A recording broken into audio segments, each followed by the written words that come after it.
Hello, everybody.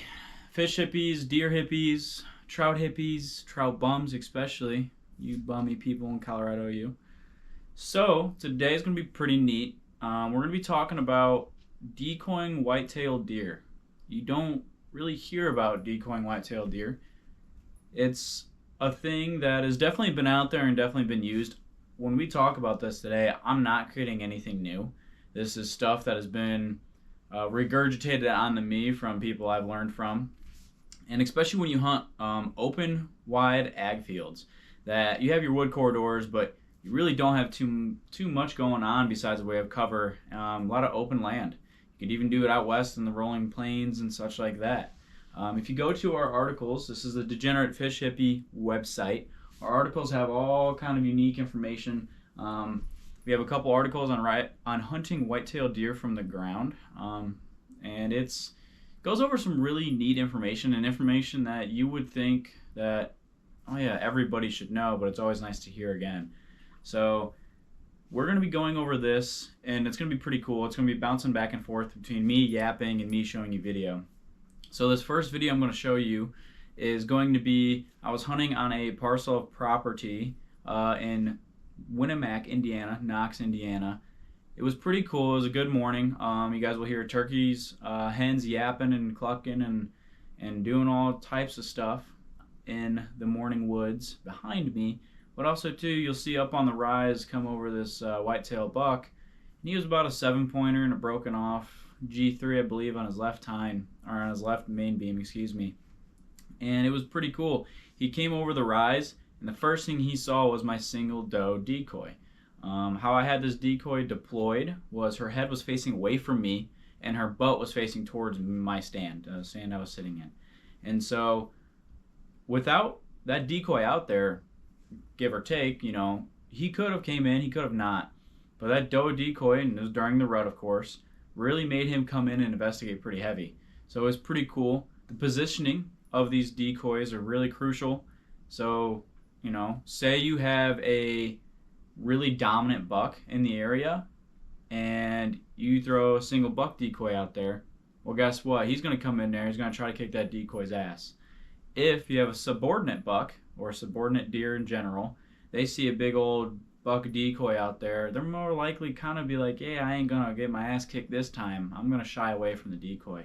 It's just like turkeys in the spring. Same thing here with our big old whitetail in the fall. So let's roll on to that video and we'll get some more action in a little bit.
as you guys can see in the film there, I thought it was pretty cool to see how that buck came all the way into that doe decoy and was sniffing and sniffing, sniffing. When he got up to her, I mean, it is a what we call a silhouette decoy. It's not a big 3D model where it, looks like a true size deer. So one of those silhouettes. I have an article coming out soon, and it's going to be Decoying Whitetails. So you guys go read that in our website here. It'll give you all the information you need on what decoys and 3D decoys or silhouette decoys. So he came into there pretty cool, sniffed around, turned around, and didn't really like what he was seeing. But he wasn't spooked. Like, he was still sniffing, his tail was still fluttering. He wasn't on edge. The wind was in my face at that time, and so the wind was not a problem for me on that hunt, on that stand. I'm very lucky on that. But just to go again, like, these deer, not a lot of people decoy. So when you throw these decoys out, a lot of these deer are like, oh shoot, hell, there's one right there. I'll come walking in and blah, blah, blah. So this next film, which is kind of funny, is me at a different parcel of property.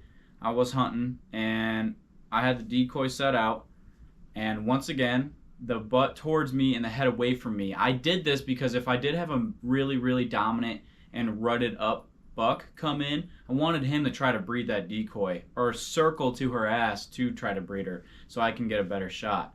If I had a buck decoy out there, I would try to flip. I would flip the head towards me as I'm hunting because of the fact that I want these two to come up and spar. If I had trail cam or if I've seen evidence of a dominant buck in the area, then I would have done that. But a single doe decoy is always the best. And like this film you're about to see here, another younger buck and a button head and also a doe came out and investigated the decoy. I called a little bit, as you guys will hear through there. Don't call a lot. Sometimes I get call happy a little bit and I need to kind of simmer that down. But don't call a lot. Give out 2 tending grunts, like short little rut, rut, and then that's it. Or you can do a doe bleat with it, meow, meow, just to kind of get their head to turn and get them to say like, oh hey, this decoy, this isn't like weird, this decoy is kind of moving a little bit with the wind, and then also too you have that the audio with that decoy to help it really kind of kick in. So you'll come see these deer come in, and it's cool too. Always watch how these deer will try to circle a decoy to get its wind, to play the wind in their favor.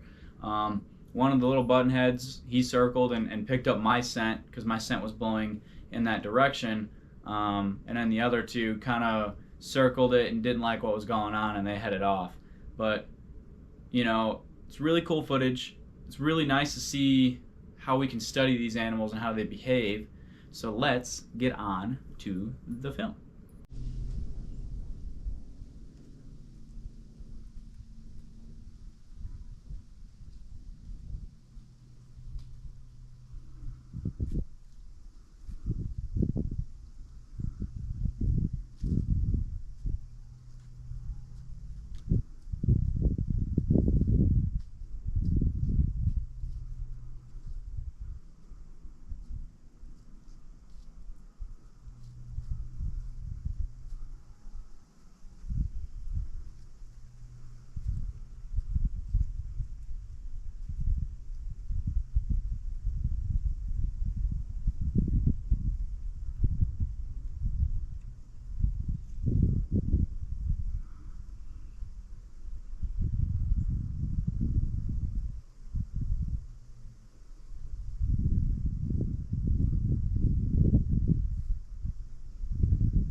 So you heard her finally blow.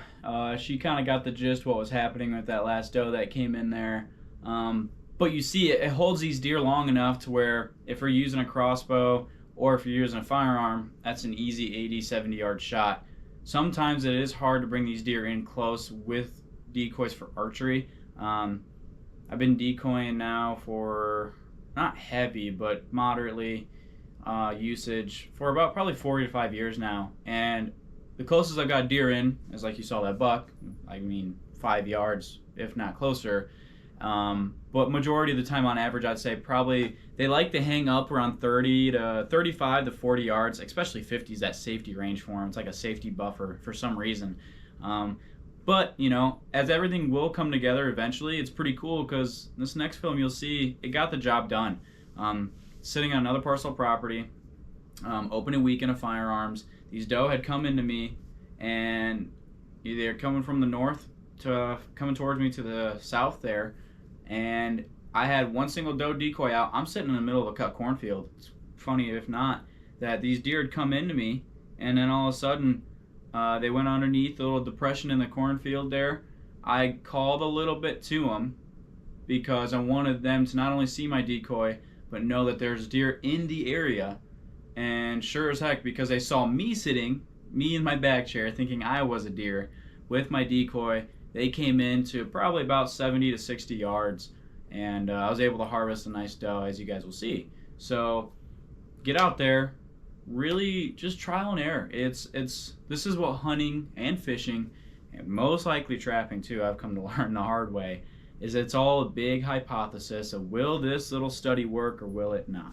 So go out there, remember to enjoy yourself, to really try yourself out there too. Like if you want to try something new and be innovative, do it, because you never know what the payoff can be. So give decoying some whitetails a try. Make sure you guys check your state regulations, and I mean really check them, because some states don't allow it. In my article I'll go over the safety aspects of it too. So if you guys got poaching in your area, make sure you guys keep your head on a swivel, because you never know what those road hunters will do. So, but I want to say thank you guys for watching, and I want to say thank you for the time that you guys have put into us as a channel and as a brand, because it is awesome. I mean, we're growing pretty good for what we've been doing, and we just want to say thank you personally, and also to check out the Christmas giveaway that we'll be having here pretty soon. You guys can get some sick merch for the whole whopping price of $0. So keep on a lookout for that. Thank you guys, and remember to stay degenerate, stay fishy, and get your butt in them woods. So, till next time, guys. Thank you.